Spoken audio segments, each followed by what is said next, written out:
En cierta ocasión, había una ciudad que no estaba habitada por personas como todas las demás ciudades del planeta. Esta ciudad estaba habitada por pozos vivientes, pero pozos al fin.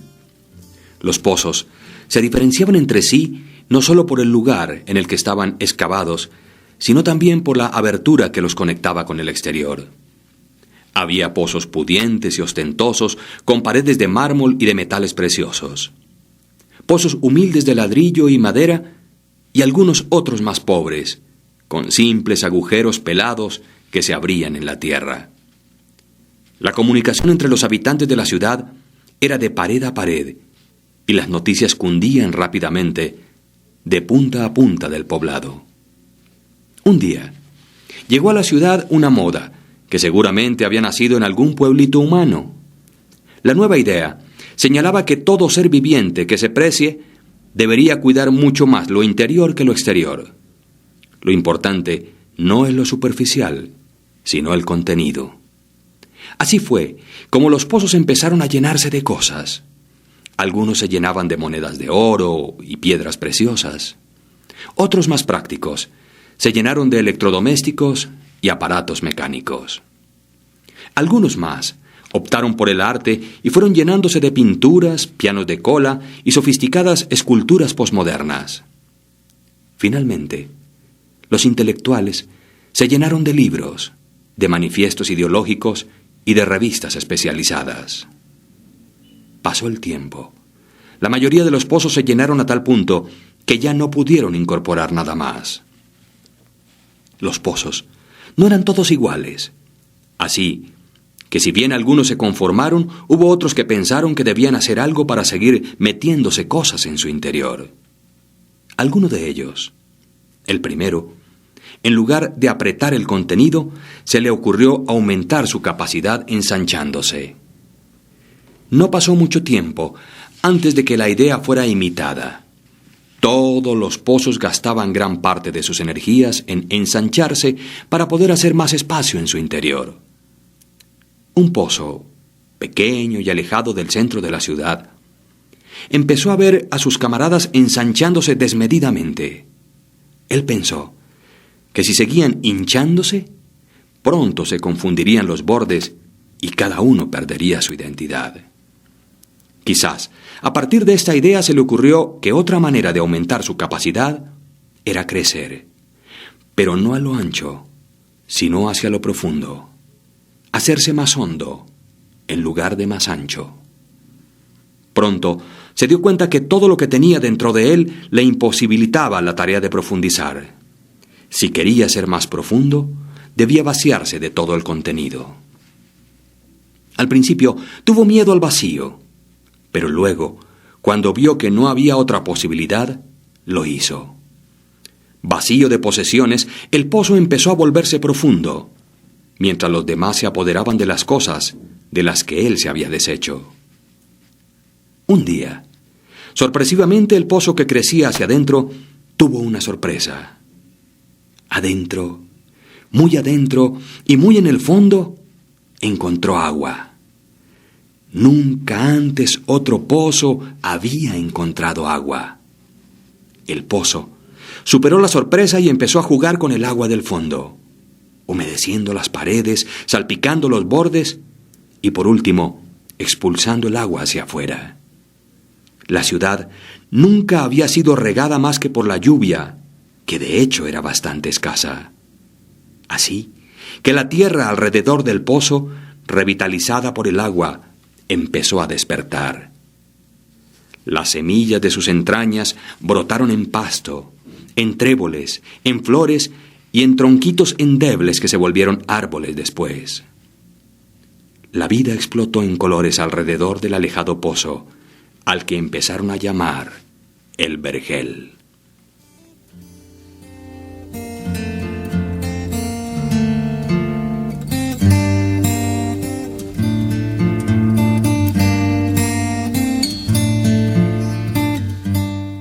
Todos le preguntaban cómo había conseguido el milagro. Ningún milagro, contestaba el vergel. Hay que buscar en el interior, hacia lo profundo.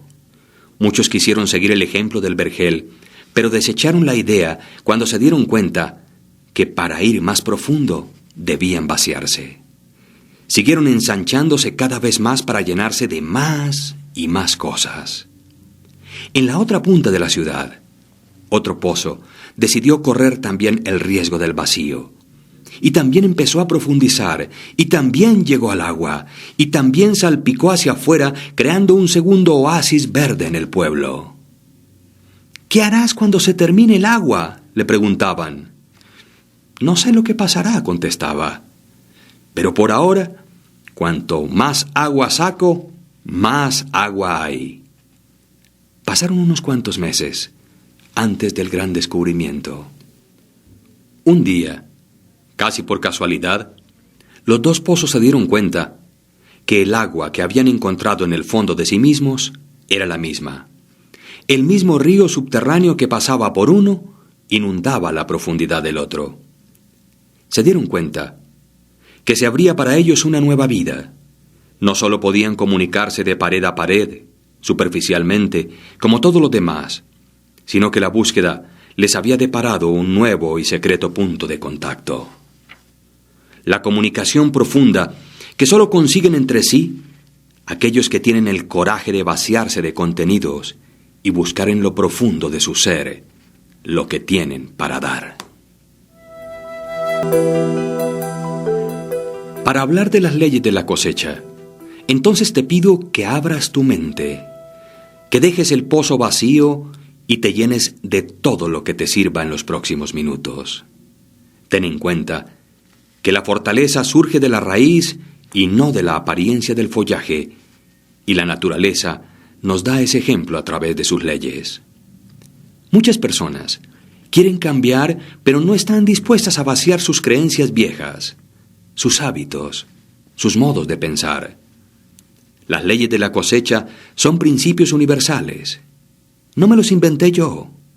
Operan contigo o sin ti.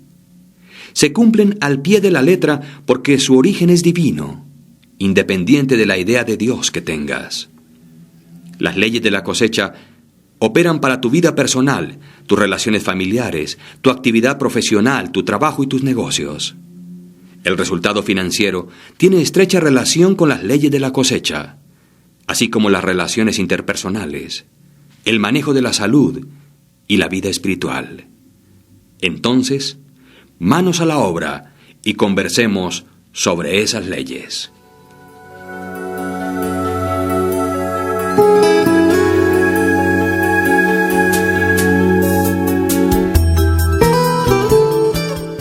La primera ley dice: si no siembras nada, no cosecharás nada. No hay que ser un experto agricultor para comprender que para recibir hay que dar, que para recoger hay que sembrar. La parábola del sembrador dice: un sembrador salió a sembrar. Al esparcir la semilla, una parte cayó junto al camino y fue pisoteada y comida por los pájaros. Otra parte cayó sobre las piedras y cuando brotó, las raíces se secaron por falta de humedad. Otra parte cayó entre espinos que al crecer junto con la semilla, la ahogaron. Pero otra parte cayó en buen terreno, así que brotó y produjo una cosecha del 100%. ¿Qué te dice la parábola? Te repito el mensaje. Un sembrador salió a sembrar. Al esparcir la semilla, una parte cayó junto al camino y fue pisoteada y comida por los pájaros. Otra parte cayó sobre las piedras y cuando brotó las raíces se secaron por falta de humedad.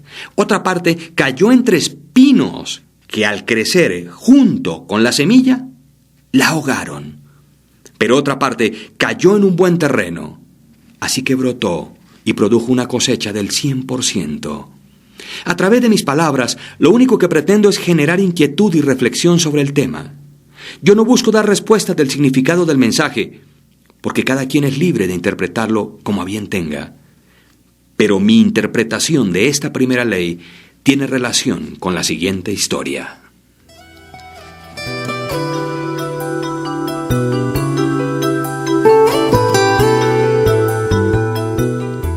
Un agricultor le respondió a un noble inglés: «No, yo no puedo aceptar una recompensa por lo que hice».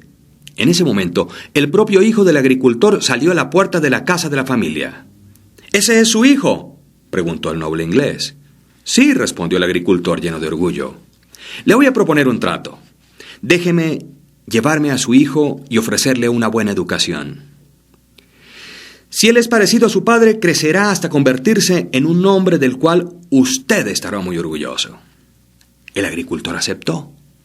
Con el paso del tiempo, el hijo de Fleming, el agricultor, se graduó de la Escuela de Medicina de St. Mary's, Hospital de Londres, y se convirtió en un personaje conocido a través del mundo, el famoso Sir Alexander Fleming, el descubridor de la penicilina. Algunos años después, el hijo del noble inglés cayó enfermo de pulmonía. ¿Qué le salvó? La penicilina. El nombre del noble inglés, Randolph Churchill. El nombre de su hijo, Sir Winston Churchill. Alguien dijo una vez: siempre recibimos a cambio lo mismo que ofrecemos. Trabaja como si no necesitaras el dinero. Ama como si nunca te hubieran herido. Baila como si nadie te estuviera mirando. ¿Por qué reclamas cosecha en tu vida familiar si no estás sembrando nada? ¿Por qué te quejas de tus resultados financieros si estás sembrando en lugares inadecuados? Haz una analogía entre la vida que hoy llevas y esta primera ley. Pregúntate, ¿en qué áreas de tu vida quisieras resultados diferentes y no los tienes? Interrógate, ¿qué significa para ti sembrar, ya sea en el área económica, familiar, relaciones, trabajo, educación, salud, vida espiritual? ¿De verdad estás sembrando cosas positivas o solo piensas que estás sembrando? La respuesta a lo anterior es muy fácil. Los resultados que hoy tenemos en nuestra vida son la cosecha de lo que atrás hemos sembrado.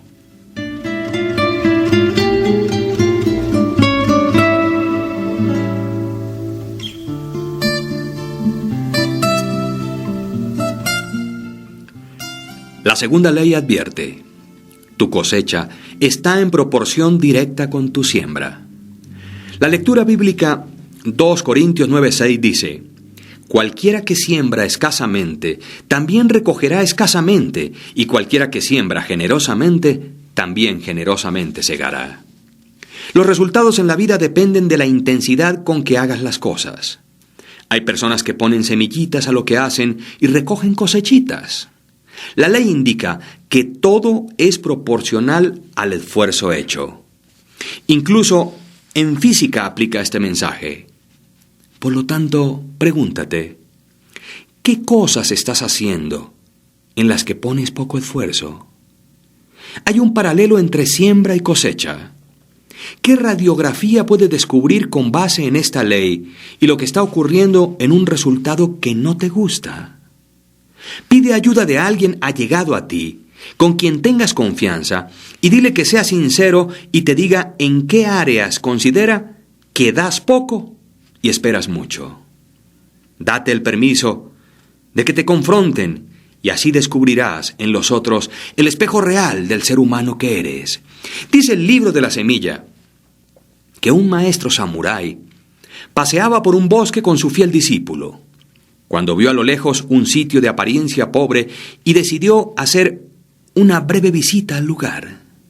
Durante la caminata le comentó al aprendiz sobre la importancia de realizar visitas, conocer personas y las oportunidades de aprendizaje que obtenemos de estas experiencias. Llegando al lugar, constató la pobreza del sitio, los habitantes, una pareja y 3 hijos, la casa de madera, vestidos con ropas sucias y rasgadas, sin calzado. Entonces se aproximó al señor aparentemente el padre de familia y le preguntó: «En este lugar no existen posibilidades de trabajo, ni puntos de comercio tampoco. ¿Cómo hace usted y su familia para sobrevivir aquí, señor?». El hombre calmadamente respondió: «Amigo mío, Nosotros tenemos una vaquita que nos da varios litros de leche todos los días. Una parte del producto la vendemos o la cambiamos por otros géneros alimenticios en la ciudad vecina. Y con la otra parte producimos queso, cuajada para nuestro consumo, y así es como vamos sobreviviendo. El sabio agradeció la información, contempló el lugar por un momento, luego se despidió y se fue. En el medio del camino, volteó hacia su fiel discípulo y le ordenó: busque la vaquita, llévela al precipicio, de allí y empújela, mándela al barranco. El joven, espantado, vio al maestro y le cuestionó sobre el hecho de que la vaquita era el medio de subsistencia de aquella familia. Mas como percibió el silencio absoluto del maestro, fue a cumplir la orden. Así que empujó la vaquita por el precipicio y la vio morir. Aquella escena quedó grabada en la memoria de aquel joven durante algunos años. Un bello día, el joven, agobiado por la culpa, resolvió abandonar todo lo que había aprendido y regresar a aquel lugar y contarle todo a la humilde familia, ofrecer perdón y ayudarlos. Así lo hizo. Y a medida que se aproximaba al lugar, veía todo muy bonito, con árboles floridos, todo habitado, con un carro en el garaje de la casa y algunos niños jugando en el jardín. El joven se sintió triste y desesperado, imaginando que aquella humilde familia tuviese que vender el terreno para sobrevivir. Aceleró el paso y, llegando allá, fue recibido por un señor muy simpático. El joven preguntó por la familia que vivía allí hace algunos 6 años. El señor respondió que seguían viviendo allí. Espantado el joven, entró corriendo a la casa y confirmó que era la misma familia que visitó años atrás con el maestro. Elogió el lugar y le preguntó al señor, quien fuera anteriormente el dueño de la vaquita: ¿cómo hizo usted para mejorar este lugar y cambiar de vida? El señor, entusiasmado, le respondió: nosotros teníamos una vaquita que cayó por el precipicio y murió. De ahí en adelante nos vimos en la necesidad de hacer otras cosas y desarrollar otras habilidades que no sabíamos que las teníamos. Así, alcanzamos el resultado que sus ojos vislumbran ahora. La moraleja samurái nos dice: todos nosotros tenemos una vaquita que nos proporciona alguna cosa básica para nuestra sobrevivencia, la cual convive con la rutina y nos hace dependientes de ella, y nuestro mundo se reduce a lo que la vaquita nos brinda. Tú sabes cuál es tu vaquita, y no dudes un segundo en empujarla por el precipicio, y no olvides que la cosecha está en proporción directa con la siembra.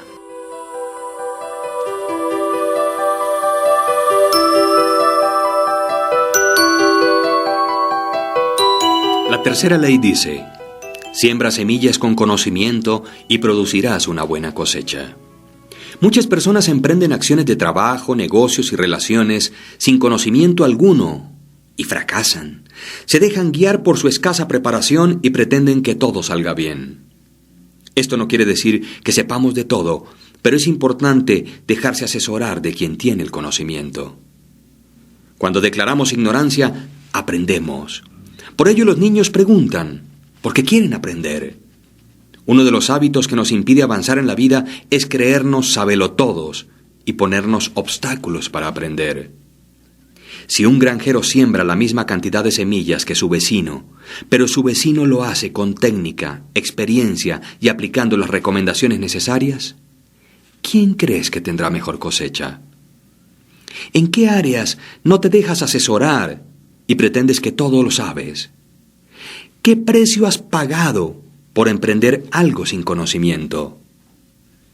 Dice el libro de la semilla que la maestra Thompson, mientras estuvo al frente del 5º grado, el primer día de clase lo iniciaba diciendo a los niños una mentira. Ella miraba a sus alumnos y les decía que a todos los quería por igual. Pero eso no era posible, porque ahí, en la primera fila, desparramado sobre su asiento, estaba un niño llamado Teddy Stoddard. Ella, desde el año pasado, había observado a Teddy, notando que él no jugaba muy bien con otros niños. Su ropa estaba muy descuidada y constantemente necesitaba un buen baño. por lo que comenzaba a ser un tanto desagradable. A la maestra Thompson, este niño no le caía en gracia. Le parecía descuidado, abandonado y mal estudiante. Llegó el día en que ella disfrutaba tachar los trabajos de Teddy con un plumón rojo, con una gran X y un 0 muy llamativo en la parte superior de sus tareas. En la escuela donde la señorita Thompson enseñaba, tenía que revisar el historial de cada niño y había dejado el expediente de Teddy para el final. Cuando lo revisó, se llevó una gran sorpresa. La profesora de primer año escribió: Teddy es un niño muy brillante, con una sonrisa sin igual. Hace su trabajo de una manera limpia y tiene muy buenos modales. Es un placer tenerlo cerca. Su profesora de segundo escribió: Teddy es un excelente estudiante, se lleva muy bien con sus compañeros, pero se nota preocupado porque su madre tiene una enfermedad incurable y el ambiente en su casa debe ser muy difícil. La profesora de tercero escribió: su madre ha muerto. Ha sido muy duro para él. Él trata de hacer su mejor esfuerzo, pero su padre no muestra mucho interés y el ambiente en su casa le afectará pronto si no se toman ciertas medidas. Su profesora de cuarto escribió: Teddy se encuentra atrasado con respecto a sus compañeros y no muestra mucho interés en la escuela. No tiene muchos amigos y en ocasiones duerme en clase. Ahora la señorita Thompson se había dado cuenta del problema y estaba apenada con ella misma. Ya conocía aspectos de la vida de su estudiante que antes ignoraba. Comenzó a sentirse peor cuando sus alumnos le llevaron los regalos de Navidad envueltos con preciosos moños y papel brillante, excepto Teddy. Su regalo estaba mal envuelto con un papel amarillento que él había tomado de una bolsa. A ella le dio pánico abrir ese regalo en medio de los otros presentes. Algunos niños comenzaron a reír cuando ella encontró un viejo brazalete y un frasco de perfume con solo un cuarto de su contenido. Ella detuvo las burlas al exclamar lo precioso que era el brazalete, mientras se lo probaba y se colocaba un poco del perfume en su muñeca. Teddy Stoddard se quedó ese día al final de la clase el tiempo suficiente para decir: Señorita Thompson, el día de hoy usted huele como solía oler mi mamá. Después de que el niño se fue, ella lloró por lo menos una hora. Desde ese día, ella disminuyó la aritmética y otras materias, y en lugar de eso, comenzó a educarlos, y puso atención especial en Teddy. Conforme comenzó a trabajar con él, su cerebro comenzó a revivir. Mientras más lo apoyaba, respondía más rápido. Al final del ciclo escolar, Teddy se había convertido en uno de los niños más aplicados de la clase, y a pesar de su mentira de que quería a todos sus alumnos por igual, Teddy se convirtió en uno de los consentidos de la maestra. Un año después, ella encontró una nota debajo de su puerta. Era de Teddy, diciéndole que ella había sido la mejor maestra que había tenido en toda su vida.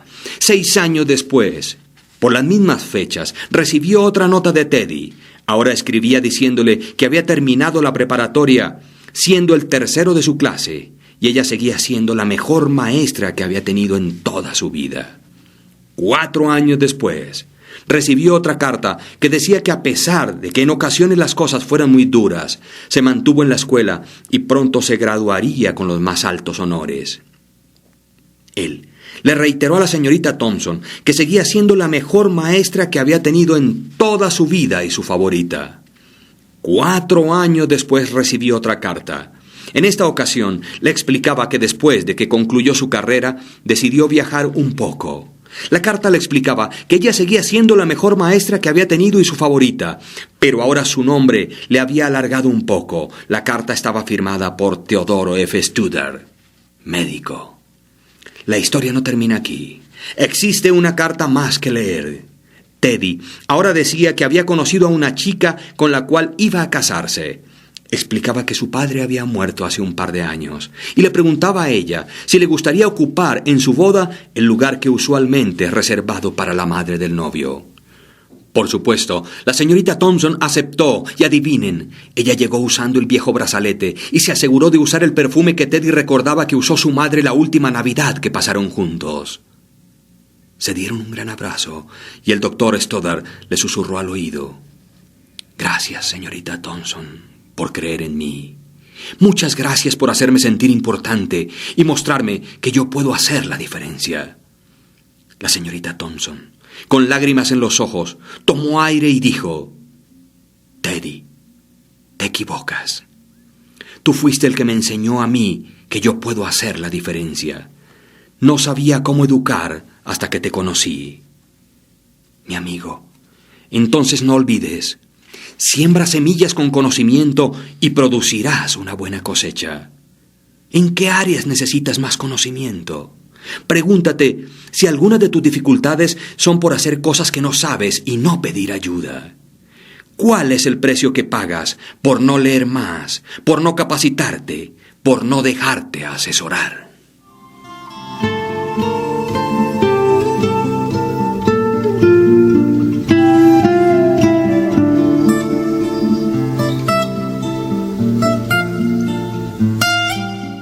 La cuarta ley advierte: siembras temporales llevan a cosechas pasajeras. Quien viola las leyes universales se somete a las consecuencias.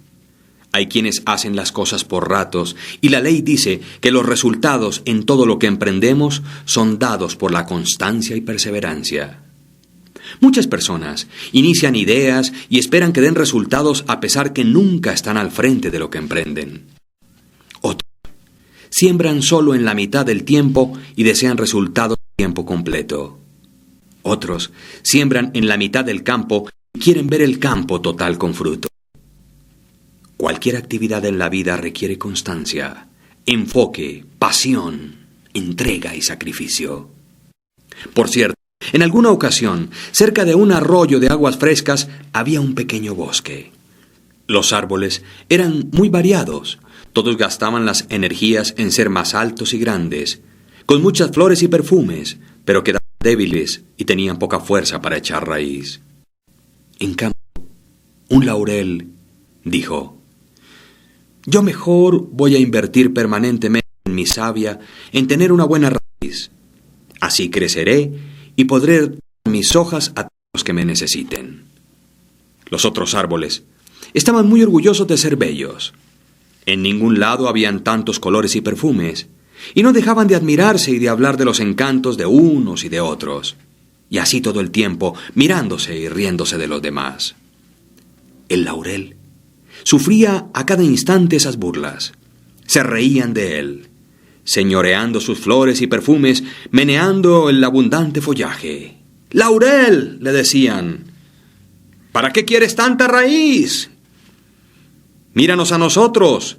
Todos nos alaban porque tenemos poca raíz y mucha belleza. Deja de pensar en los demás. Preocúpate solo de ti». Pero el laurel estaba convencido de lo contrario. Había que perseverar. Deseaba amar a los demás y por eso tenía raíces fuertes. Un buen día, vino una gran tormenta y sacudió, sopló y resopló sobre el bosque. Los árboles más grandes, que tenían un ramaje inmenso, se vieron tan fuertemente golpeados que por más que gritaban, no pudieron evitar que el viento los volteara. En cambio, el pequeño laurel, como tenía pocas ramas y mucha raíz, apenas si perdió unas cuantas hojas. Entonces todos comprendieron que lo que nos mantiene firmes en los momentos difíciles no son las apariencias, sino lo que está oculto en las raíces, dentro de tu corazón, allí en tu alma, y eso se construye permanentemente, no por raticos. ¿Qué cosas has iniciado y las dejaste en la mitad? Observa qué actividades has desarrollado y al primer tropiezo claudicaste. ¿Qué consecuencias te trae el ser inconstante?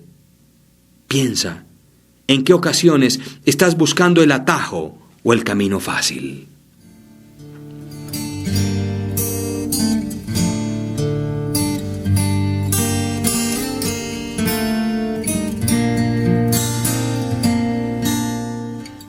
La quinta ley señala: selecciona un buen suelo donde sembrar.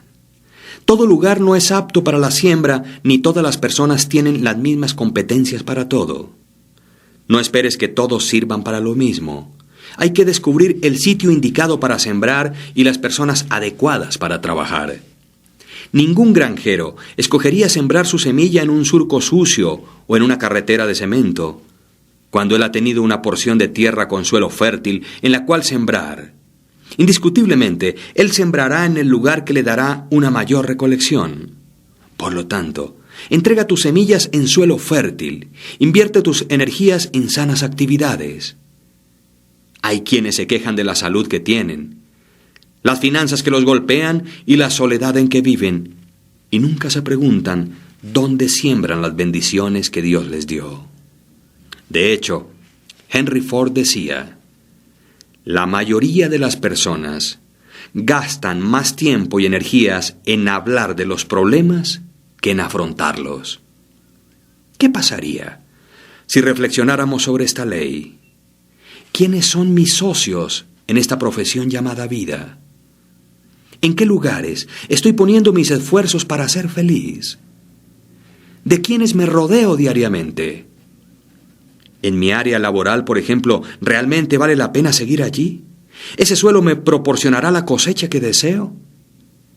Si escuchamos a fondo esta ley, es una profunda reflexión. Si estoy en el lugar indicado, con la gente acertada y haciendo lo que hay que hacer.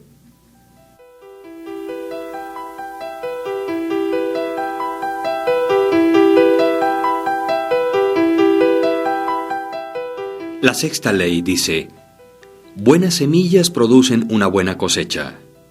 Recuerda que somos a imagen y semejanza de Dios. En consecuencia, poseemos excelentes semillas. Por lo tanto, estamos dotados de todo lo mejor, para dar lo mejor y obtener lo mejor. Pero hay personas que olvidaron su esencia. Tu esencia y la mía están dispuestas para dar una buena cosecha. Desafortunadamente, hay quienes esto no se lo creen. Hay quienes dan de lo que les sobra, lo que no usan, lo que ya no les significa nada. Cuando siembres, que te guste, que te genere placer, ya verás la cosecha que recibes. Devuelve a la fuente de tu provisión todo lo abundante. En todo lo que emprendas, busca lo mejor, la mejor gente, los mejores sitios, los mejores amigos, las mejores flores, las mejores palabras.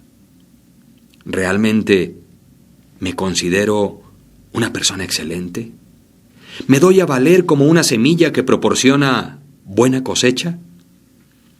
Si contestaste sí o no, di por qué piensas lo que respondiste. ¿Estás rodeado de buenas semillas? ¿Quiénes son? ¿Por qué? A mí me dice esta ley que por naturaleza somos ganadores. Me dice que en nuestra esencia de semilla está todo el contenido de un poder divino, y por lo tanto tenemos lo mejor y nos merecemos lo mejor. La ley buenas semillas producen buena cosecha.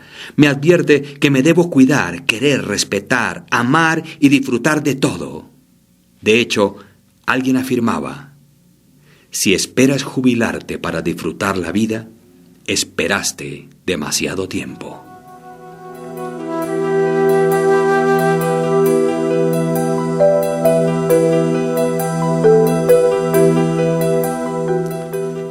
La séptima ley nos enseña: semillas malas producen una mala cosecha.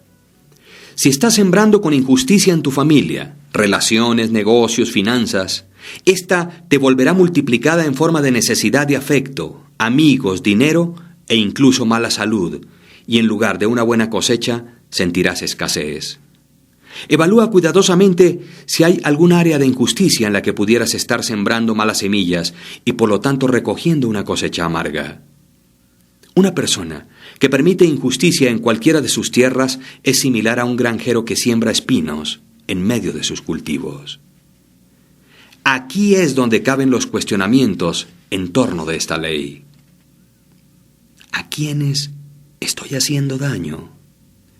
¿En qué momentos o circunstancias me hago daño. ¿Cuáles son las malas semillas de las que me dejo invadir? A veces son personas o en ocasiones hábitos que no me sirven. A veces pensamos que al hacer cosas negativas y nadie darse cuenta, estamos exonerados de responsabilidad y olvidamos que a los ojos del Creador no hay nada oculto. Y es más, a los ojos de esta ley, tampoco. De hecho, un ejemplo de la aplicación de esta ley tiene que ver con la enfermedad. A mi juicio, la enfermedad es una proyección de lo que se piensa, de las emociones, de las creencias que en un momento dado afectan el cuerpo. Cuando manejas malas semillas en tu pensar, se reflejan en las demás áreas de salud, relaciones, finanzas, trabajo, educación y relaciones interpersonales. Pienso que la enfermedad, por ejemplo, es un reflejo de cómo los seres humanos manejamos la vida y desconocemos los principios universales.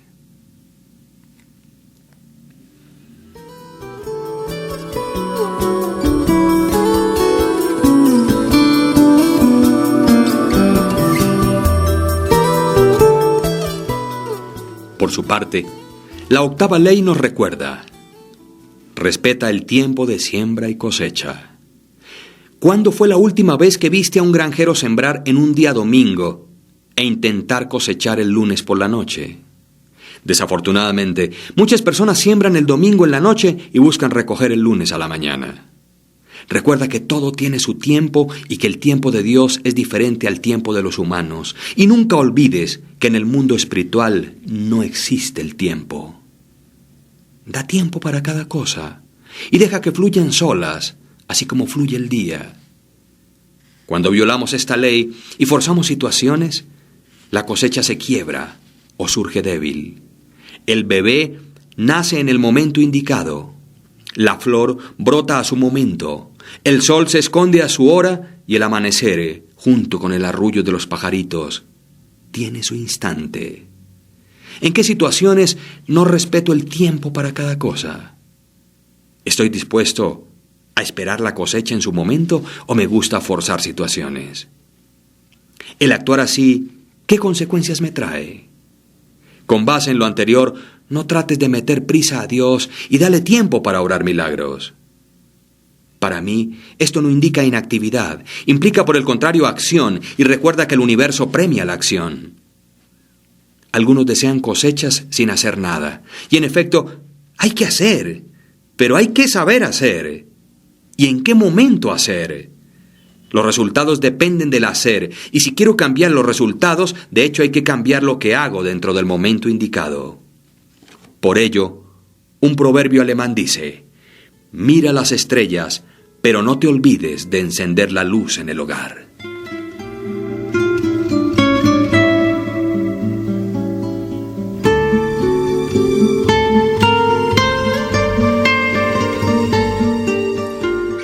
La novena ley indica: la cosecha es gradual. Jesús habló de cosecha gradual en Marcos 4:28 cuando dice: la tierra lleva fruto de sí, primero el tallo, después el grano lleno en la espiga. Antes que ver un tremendo milagro en cualquier área de tu vida, recuerda que todo tiene un proceso e incluso a veces antes de la cosecha, las cosas se tornan difíciles. Algunos olvidan que todo funciona por etapas, por ciclos, en procesos. Lo importante está en empezar y mantenerse. De hecho, la vida es cíclica. La luna, la tierra, el clima, etc. tienen ciclos. Hay que respetar los ciclos. ¿Soy un buen observador de los ciclos y los disfruto? ¿O quiero todo ya? ¿Cuánto tiempo dispongo para revisar el plan de cada día? De igual manera, es necesario entender que probablemente en muchas ocasiones, frente a nuestros objetivos, estaremos con situaciones en las que creemos que nada está sucediendo. Y esto puede ser extremadamente frustrante. ¿Cuál es tu actitud frente a los objetivos que todavía no alcanzaste? Las grandes creaciones de la humanidad vivieron un proceso. El resultado fue gradual, pero todos los días algo se hacía para que ello ocurriera. Piensa en algo que tú mismo edificaste y recuerda el proceso que se llevó a cabo. La concepción de la vida humana, la construcción de un edificio, el crecimiento de un árbol. Pareciera que nada está ocurriendo, pero el árbol sí está creciendo.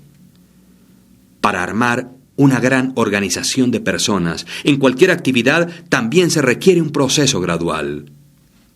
Entonces, si somos conscientes de ello, ¿por qué queremos pasar por encima de esta ley? ¿Por qué somos impacientes? Un proverbio árabe nos enseña: la paciencia es un árbol de raíz amarga, pero de frutos muy dulces.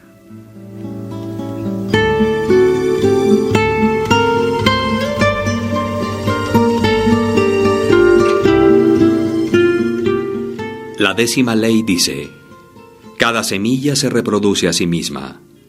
Si un granjero quiere naranjas, él no plantará semillas de manzanas, dado que cada semilla se reproduce a sí misma. Por lo tanto, si quieres bendiciones, siembra bendiciones. Si quieres amistad, siembra amistad. Si quieres que otros sean amables, sé amable. Cada semilla produce fruto, el cual contiene más semillas con las cuales volver a sembrar. Hay quienes quieren dinero y nunca guardan, nunca invierten, se gastan más de lo que ganan. Otros quieren amor y permanentemente dañan a quienes están en su entorno. Algunos quieren ser independientes pero siguen dependientes.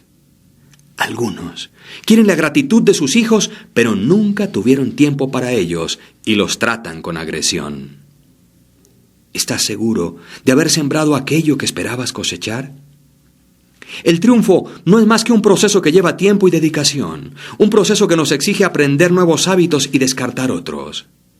En una familia, en una empresa, en un negocio, influenciamos y nos influencian. Somos seres de influencia. ¿Cómo influenciamos a quienes están en nuestro entorno? ¿Somos conscientes que su comportamiento es lo que hemos sembrado en ellos? Algunos quieren tener cosechas de águilas, pero viven como gallinas. Si cada semilla se reproduce a sí mismo, aceptemos de una vez por todas que no podemos obtener lo que no somos. Quiero prosperidad en mi vida, alegría, emociones positivas. En mis manos está. No son los otros los responsables de lo que me pasa. Yo soy el único agricultor de mi huerto. El camino fácil para desconocer la ley es responsabilizar a los demás y a las circunstancias de todo lo que me ocurra.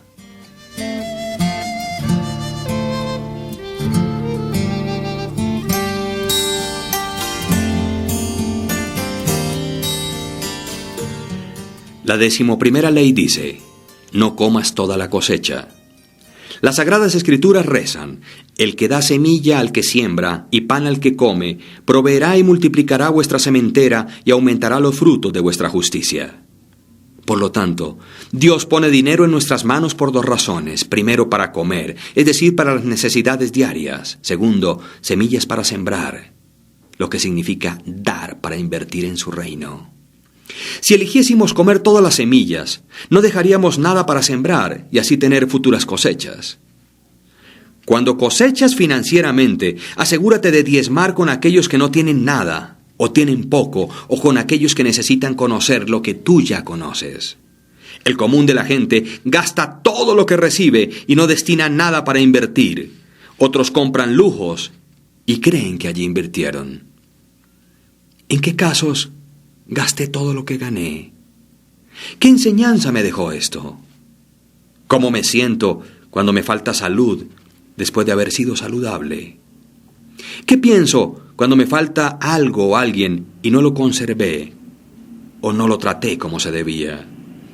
He conocido personas que se han distanciado en sus relaciones y después de un tiempo dicen: yo no hice lo suficiente para conservar mi relación. Otros reciben un pago de salario, negocio o algún dinero y a las pocas horas o días ya no tienen nada. Algunos se lo beben en un fin de semana, otros se lo gastan dejándose llevar por la sociedad de consumo, pero no reinvierten en lo que les produce resultados. Otras veces hemos ganado y nos comemos todo, olvidando que hasta los animales, cuando entra el invierno, guardan para largas jornadas de frío.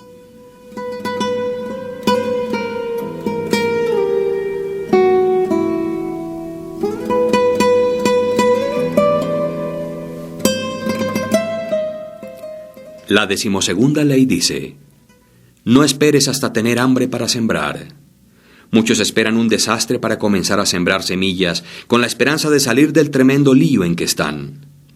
No esperes los tiempos malos para comenzar a sembrar. Al contrario, siembra en los buenos tiempos y también en los tiempos malos. De hecho, siembra en todo tiempo, así tendrás cosechas constantes. Hay quienes se acuerdan de la salud cuando les falta, de la mamá cuando está muerta, del amigo cuando se marchó, del dinero cuando escasea, del empleo cuando son despedidos. La vida da muchas vueltas y sabemos dónde estamos hoy, pero no sabemos dónde estaremos mañana. ¿Cultivo relaciones para mañana? ¿O soy de aquellos que creo que nunca necesitaré de otros? Algunos se creen autosuficientes y consideran que no necesitan sembrar porque nunca les hará falta nada.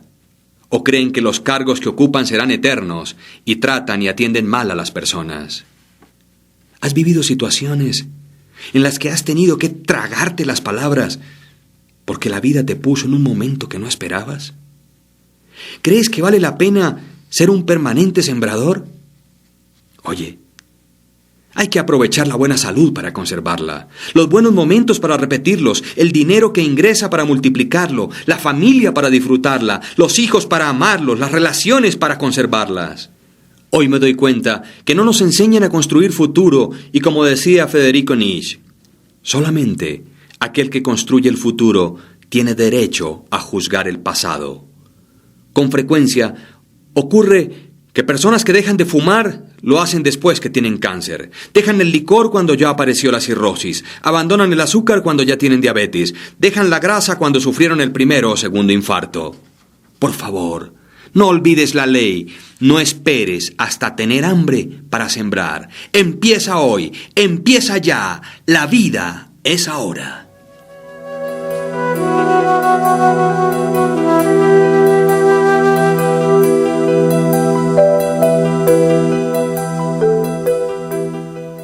La 13ª ley dice: quita cualquier maleza que pueda ahogar tu cosecha. No pretendas tener buen resultado en lo que emprendas, mientras mantengas hábitos viejos que ya no sirvan. La maleza puede estar representada en el manejo del tiempo, en tus relaciones con las demás personas, en tu incumplimiento a las promesas, en tu manera de decir las cosas, el tono, la agresión, en tu prisa por vivir, en tu distancia de Dios. La maleza pueden ser las personas con las que te rodeas. La maleza puede estar en tu casa, tus amigos, tu oficina. La maleza aparece en tentaciones, obrando contra las leyes universales, pensando que nadie te ve y olvidando que los ojos del Creador todo lo ven. La hierba mala puede ser vivir en un pasado que recuerdas permanentemente o en un futuro que te preocupa. ¿Qué hago frente a la maleza que observo en mi vida? ¿A qué temo si enfrento la maleza que me rodea? ¿Qué pasaría si en tu vida te liberaras de esa maleza? Con esta ley podemos confundirnos y buscar la maleza afuera y no nos damos cuenta que la maleza está dentro de nosotros mismos. Esta ley es una invitación a mirarnos por dentro, a poner un espejo y así nos duela, aceptar que si el problema somos nosotros, hay que cambiar y erradicar esa maleza que no nos deja vivir.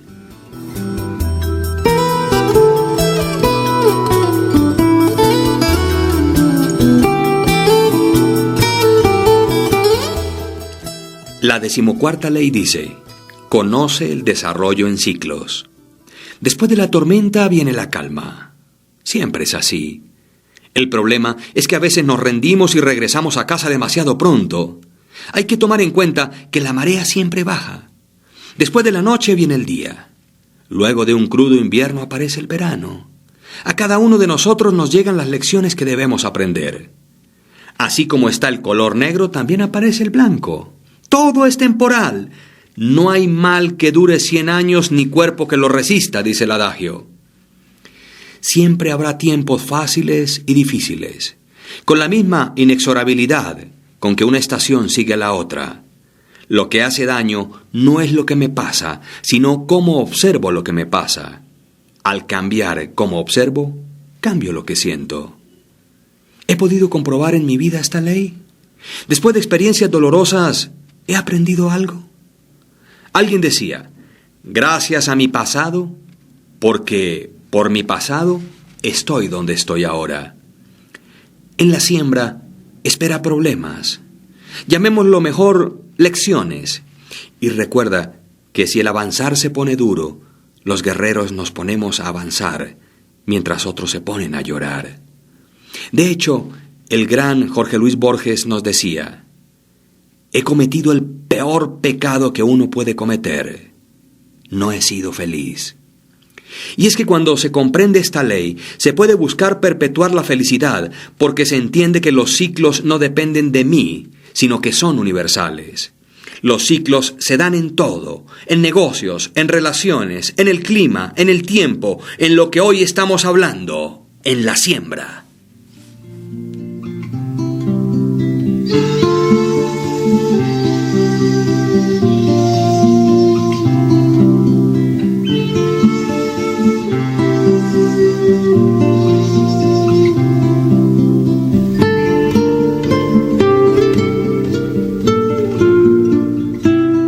La 15ª ley es la de usarlo o perderlo.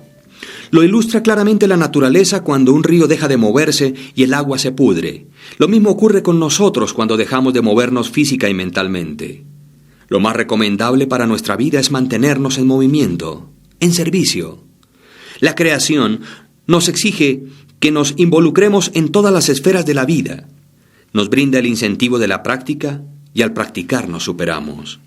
Los seres humanos vinimos a este mundo a servir, venimos a dar no de lo que nos sobra, sino incluso de lo que nos duele. Cuando dejamos el motor de un vehículo quieto, este se daña, incluso más que si se usara. La ropa guardada huele a moho. Aquí vinimos a darnos. No tiene sentido guardarnos para mañana. Mañana quizás no exista. El momento es ahora. ¿Qué cosas tengo que no uso o no hago por miedo a gastarlas?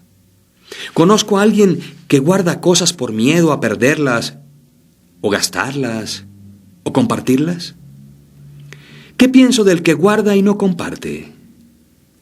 Para dar, tienes que estar dispuesto también a recibir. Por ello, acércate a personas de energía, positivas, entusiastas, imaginadores de posibilidades. Algunos todavía guardan la vajilla de la abuelita, mientras otros no tienen con qué comer. Otros guardan los juguetes de cuando estaban pequeños, a pesar de existir miles de niños sin un juguete para divertirse. Usarlo o perderlo es tomar conciencia que todo lo que hay en el universo está para nuestro servicio y es prestado. Por lo tanto, no tenemos derecho a destruirlo, ya que detrás de nosotros vienen más personas que también lo necesitan. Usarlo o perderlo, ¿qué te dice? A mí me dice: oye, ¿de qué te quejas? Hay tantas cosas gratis en este mundo y no las disfrutas. Lo que hoy tenemos puesto ya es ganancia. Recuerda que vinimos desnudos y desnudos nos vamos. Por lo tanto, gracias por este día, gracias por el ser humano que soy y en el que me puedo convertir. Con relación a esta ley, recordé esta historia. 2 hombres. Ambos muy enfermos ocupaban la misma habitación de un hospital. A uno se le permitía sentarse en su cama cada tarde, durante 1 hora, para ayudarle a drenar el líquido de sus pulmones. Su cama daba a la única ventana de la habitación. El otro hombre tenía que estar todo el tiempo boca arriba. Los dos charlaban durante horas. Hablaban de sus mujeres y sus familias, sus hogares, sus trabajos, su estancia en el servicio militar, dónde habían estado en vacaciones, y cada tarde, cuando el hombre de la cama junto a la ventana podía sentarse, pasaba el tiempo describiendo a su vecino todas las cosas que podía ver desde la ventana. El hombre de la otra cama empezó a desear que llegaran esas horas en que su mundo se ensanchaba y cobraba vida con todas las actividades y colores del mundo exterior que su vecino describía. El hombre de la ventana decía ver un parque con un precioso lago. Patos y cisnes jugaban en el agua, mientras los niños lo hacían con sus cometas. Los jóvenes enamorados paseaban de la mano entre flores de todos los colores del arco iris. Grandes árboles adornaban el paisaje y se podía ver en la distancia una bella vista de la línea de la ciudad. Según el hombre de la ventana, describía todo esto con detalle exquisito. El del otro lado de la habitación cerraba los ojos e imaginaba la idílica escena. Una tarde calurosa, el hombre de la ventana describió un desfile que estaba pasando. Aunque el otro hombre no podía oír la banda, podía verlo con los ojos de su mente, exactamente como lo describía el hombre de la ventana con sus mágicas palabras. Pasaron días y semanas. Una mañana, la enfermera de día entró con el agua para bañarles, encontrándose el cuerpo sin vida del hombre de la ventana, que había muerto plácidamente mientras dormía. Se llenó de pesar y llamó a los ayudantes del hospital para llevarse el cuerpo. Tan pronto como lo consideró apropiado, el otro hombre pidió ser trasladado a la cama al lado de la ventana. La enfermera le cambió encantada y tras asegurarse de que estaba cómodo, salió de la habitación. Lentamente y con dificultad, el hombre se irguió sobre el codo para lanzar su primera mirada al mundo exterior. Por fin tendría la alegría de verlo él mismo. Se esforzó para girarse despacio y mirar por la ventana al lado de la cama, y se encontró con una pared blanca. El hombre preguntó a la enfermera qué podría haber motivado a su compañero muerto para describir cosas tan maravillosas a través de la ventana. La enfermera le dijo que el hombre era ciego y que no habría podido ver ni la pared siquiera, y le indicó: quizás todo lo que él le describía era para animarle a usted. Esta historia me recuerda también la película La vida es bella, donde un padre tiene clara esta ley y sabe que la vida es tan corta que es para vivirla y no para desperdiciarla sufriendo.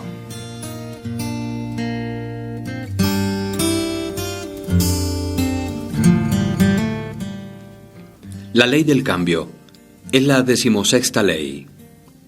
Entendamos que las cosas cambian. La vida es dinámica.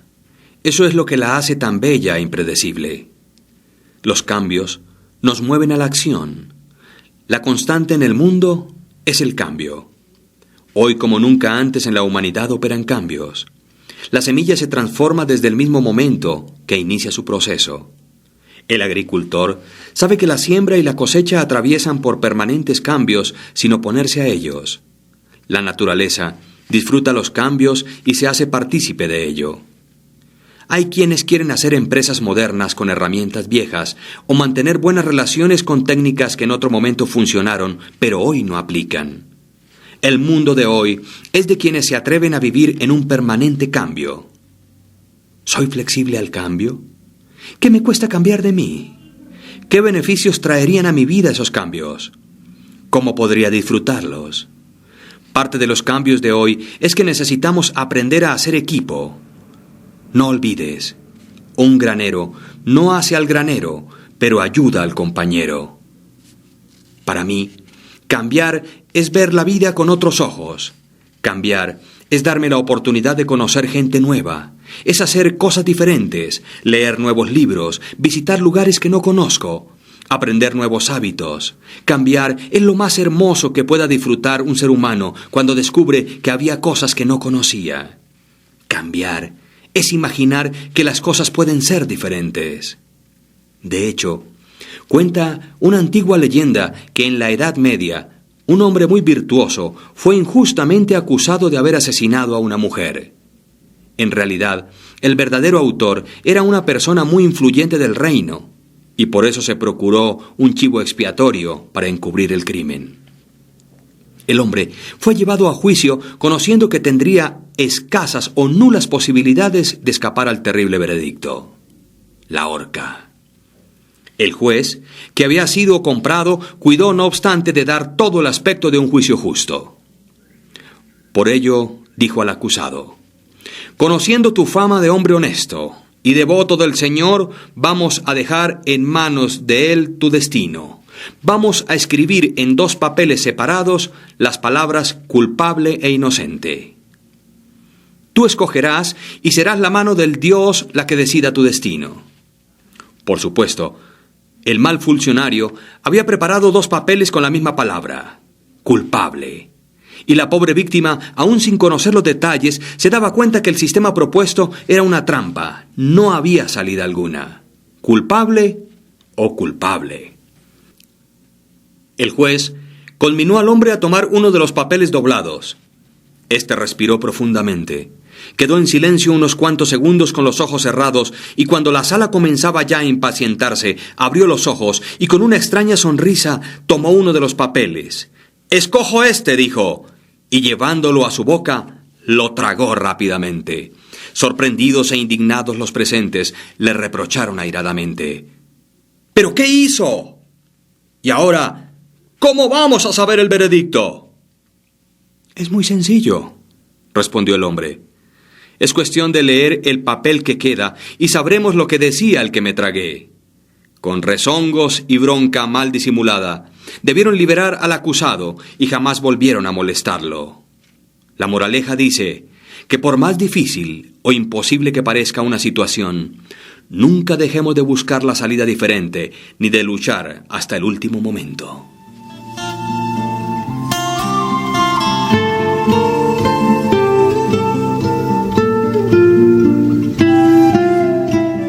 La ley de renovación es la 17ª ley. Desprendernos de lo viejo y acoger lo nuevo opera en el proceso de siembra. La semilla se desprendió del fruto. El fruto dejó el árbol.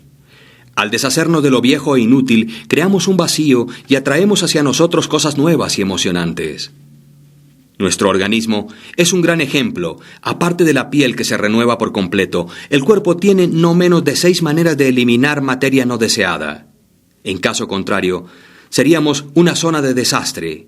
Por tanto, desde ese punto de vista, debemos eliminar lo que no nos sea útil. Permanentemente, el universo se está renovando. El fruto va madurando. La cáscara va cambiando de color. La renovación es un permiso para renacer. ¿En qué áreas necesito renovar? ¿En qué me siento viejo, gastado o enmohecido? La ley de renovación es prima hermana de la ley de cambio, y lo que se renueva se refresca, renace, revive. El día es un ejemplo de renovación, es una nueva oportunidad, es un comenzar otra vez. Piensa, ¿en qué deseas empezar de nuevo? ¿En qué te gustaría darte una nueva oportunidad? Toma la decisión y renuévate. Renuévate. Por lo tanto, la renovación implica fe. Es como recitar este texto.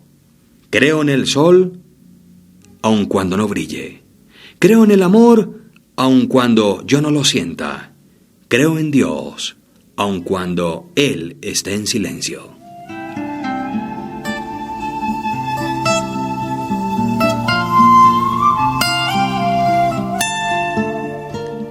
La última ley es la ley de adaptación. Debemos adaptarnos al curso natural de las cosas con calma y sabiduría. Es tan importante como la actividad misma. Así como quiso expresar Debussy, compositor impresionista francés, cuando dijo: «La música es el espacio entre las notas». Realmente muy asertivo y hermoso, ¿verdad? Al tener este pequeño marco de referencia, podemos comenzar la búsqueda para ubicarnos dentro del espacio y tiempo que ocupamos innegablemente en el universo. Las semillas tienen su lugar de adaptación. Es uno y no es otro. Las semillas permanecen en sí mismas durante un periodo. Los seres humanos, a través de toda la historia en este planeta, hemos tenido este conflicto personal, ya que tenemos el don de la inteligencia para preguntarnos y respondernos, pero poco tiempo dedicamos a ello. ¿Quién soy realmente? ¿Por qué estoy aquí? En este lugar, en este instante. ¿Por qué así y no de otra manera? ¿Cómo puedo mejorar mi vida? Adaptarse no es conformarse, es vibrar al mismo ritmo, es sintonizar con el otro, así como la semilla sintoniza con la tierra, con el agua, con el abono, con el sol. Adaptarse, a mi juicio, es algo así como comprender. Por último, Te recuerdo que vivimos en un universo ordenado que se rige por leyes. La naturaleza se rige por las leyes de la física y nuestras vidas se rigen por las leyes naturales. Para vivir en las leyes de la cosecha hay que arriesgar, hay que ser como las 2 semillas que están juntas en la tierra sembradas. La primera dijo: quiero crecer, quiero que mis raíces lleguen muy abajo en el suelo y que mis retoños rompan la corteza de la tierra que tengo arriba. Quiero desplegar mis tiernos brotes como banderas para anunciar la llegada de la primavera. Quiero sentir el calor del sol en mi cara y la bendición del rocío matinal en mis pétalos. Y entonces creció. La segunda semilla dijo: tengo miedo. Si dejo que mis raíces vayan hacia abajo, no sé qué encontraré en la oscuridad. Si me abro camino a través del suelo duro, por sobre mí, se pueden dañar mis delicados retoños. Y si dejo que mis brotes se abran y una serpiente trata de comerlos. Además, si abriera mis pimpollos, tal vez un niño pequeño me arranque del suelo. No. Me conviene esperar hasta que sea seguro. Y entonces esperó. Un ave, que andaba dando vueltas por el lugar en busca de comida, encontró la semilla que esperaba y enseguida se la tragó. Mi amigo, los que se niegan a correr riesgos y a crecer son tragados por la vida.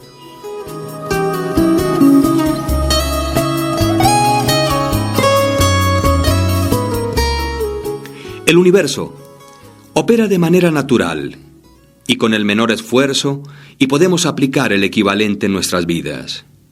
Cuando nos apegamos a las personas, las cosas o a un resultado determinado, queremos obligar a la naturaleza a funcionar de una manera distinta y por lo general obtenemos resultados poco alentadores. Las leyes naturales nos invitan a examinar nuestros pensamientos para mejorar nuestra vida, nuestra salud y nuestras relaciones. Cuando estés sintonizado con la vida, te darás cuenta que nada puede dañarte. Y para sintonizar con la vida, hay que aprender a conocer la magia del silencio. Al conocer la magia del silencio y sintonizar, sientes paz. Y cuando estamos en paz, estamos cerca de Dios.